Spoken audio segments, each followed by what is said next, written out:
A team that has had one of the worst transfer windows so far, in my personal opinion, not bringing anyone in of huge quality, but bringing in some very good players, I'd have to say. But they have lost some monumental, some extremely massive players in their team and in their plans. Yes, that is right. This is Southampton, the Saints, and I will be doing my Southampton preview for you guys right now. We're going to talk about how they fared last year, what I think they're going to do this coming year, their transfer business, who I think their player of the year, breakout player will be, and where I think Southampton will finish. But guys, I want to first start off by saying I think Ralph Hasenhüttl, their manager, is a top quality manager. I think he's very good.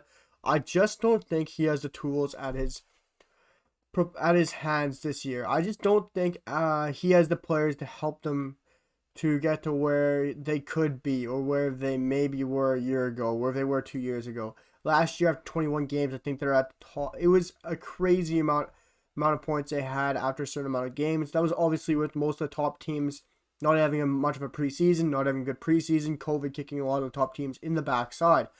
But if you want to look at the Southampton side right now, I want to jump into transfer business because there's so much I want to talk about here for Southampton.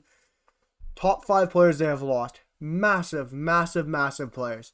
Not just for Southampton, but personally, they're big players in my opinion. Losing Wesley Howitt on I think it was a free transfer or near to close a free transfer to Anderlecht, the Belgian top team, the Belgian champions. I'm not sure if they were champions last year. They're just one of the biggest teams in Belgium. And Wesley Howitt will be joining Anderlecht. They have lost Wesley Howitt. For me, he's obviously not one of their top center backs, but he still is a top quality center back. He could be a good backup. I understand they do have a lot of center backs, but they don't have much depth. If they play a 3 in the back, they're really screwed. You got Stevens, you got Salisu, Vestergaard, and Bednarak. Bednarak was obviously a horror show last year. He wasn't good in the Euros. And you getting rid of Wesley Howitt. I really like Wesley Howitt. I fancy him, and it's really unfortunate that they have lost him, but it is getting rid of a lot of wages, so I do understand why. Moving on to their big 4, I think this is very interesting, and this is where it really shifts me into why I think they're going to finish where I think they're going to finish. Angus Gunn is leaving them. I'm not going to dread too much on this one.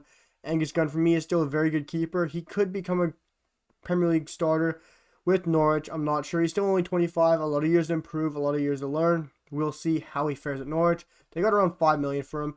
Very good signing for Norwich. And for me, you're losing a very good backup for Southampton, but it is unfortunate. They can move on from that. 3 signings I think they can't move on from right here. Ryan Bertrand, losing a starting left back to a rotation left back. They have replaced him in Roman Perra, but for me, Ryan Bertrand just brings you so much Premier League quality, so much Premier League experience. He's been there, he's done that, and he knows how to get it done. Leicester are gaining a true Premier League quality left back and a true starter, a true rotation style left back that you can always count on. And Ryan Bertrand is someone who brings a lot of experience, a lot of know-how to the dressing room, and he's gonna be a huge loss inside the dressing room and on and off the pitch. But the 2 massive losses for Southampton are Mario Lemina, and then we'll get into the next one right soon. Mario Lemina will be joining OGC Nice. I think it was around $3 million signing.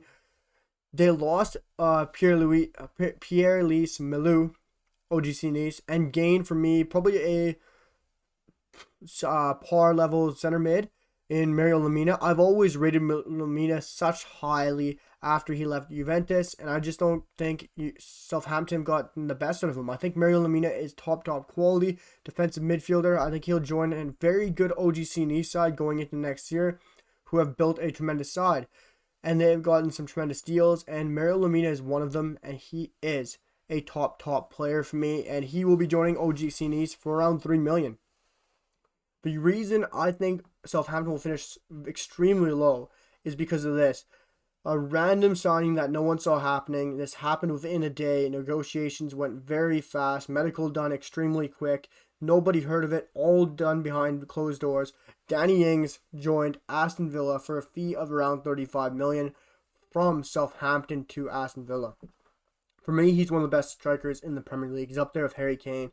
He's up there with Mo Salah. He's up there with the best. He scores goals for fun. He's an elite goal scorer, and he's just elite in the Premier League. He's an elite Premier League goal scorer. He's an Englishman. He fills an English quota, and it's just crazy to believe Southampton have lost Danny Ings. And for me, it's a cheaper fee. I just can't believe they've lost him. I never saw this coming so quickly, so unexpectedly to a team like Aston Villa. And it's amazing for a team like Aston Villa to get an elite striker like Danny Ings, but it's going to be to the detriment of Southampton. Guys, I want to talk about some of Southampton's signings and arrivals.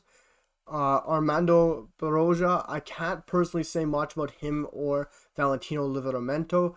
The two Chelsea youngsters will be joining Southampton. I know a lot of people and a lot of Saints fans are very excited about these. I am too. I'm intrigued to see how they play, who they are. I don't follow the Chelsea Academy as a United fan, but I do have heard quite a bit about these guys. I won't try to talk about like I do know who they are because I don't want to act like that.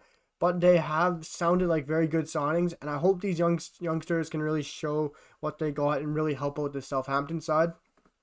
Then you bring in like Theo Walcott on a free transfer.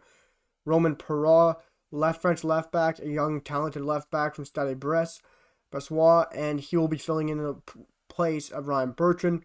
And to replace Danny Ings today, Adam Armstrong, or yesterday for you guys because it's coming out tomorrow, but Adam Armstrong has joined Southampton from Blackburn.